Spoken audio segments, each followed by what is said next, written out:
Sarah sat in her living room, the weight of exhaustion pressing down on her shoulders. The house was finally quiet after a day of endless chores.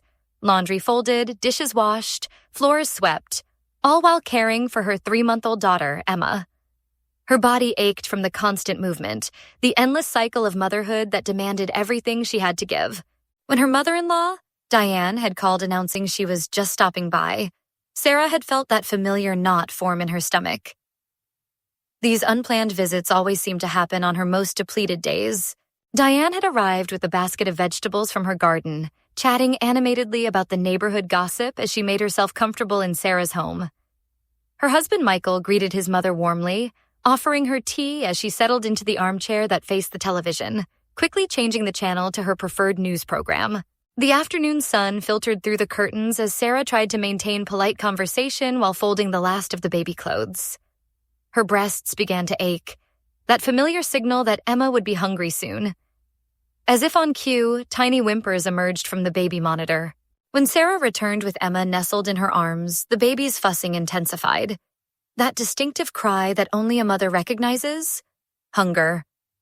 Sarah's body responded immediately, her milk letting down as she shifted Emma and discreetly pulled down her nursing top, positioning the baby to latch. That's when it happened. Diane's head swiveled toward them, her lips pursing into a thin line of disapproval. The look in her eyes was cold, judgmental. Really? Around me? Diane huffed dramatically, her voice dripping with sarcasm. I'll just get naked too and have it all hanging out, huh? She rolled her eyes and turned back to the television, but the damage was done. Sarah felt her cheeks burn with a mixture of shame and anger. This wasn't the first time. Last month, Diane had made a similar comment, forcing Sarah to retreat to the nursery, nursing her baby in isolation while family conversation continued without her.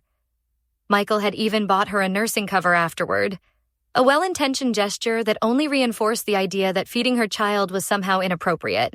But Emma hated the cover, squirming and crying whenever it was placed over her. And today, something inside Sarah snapped.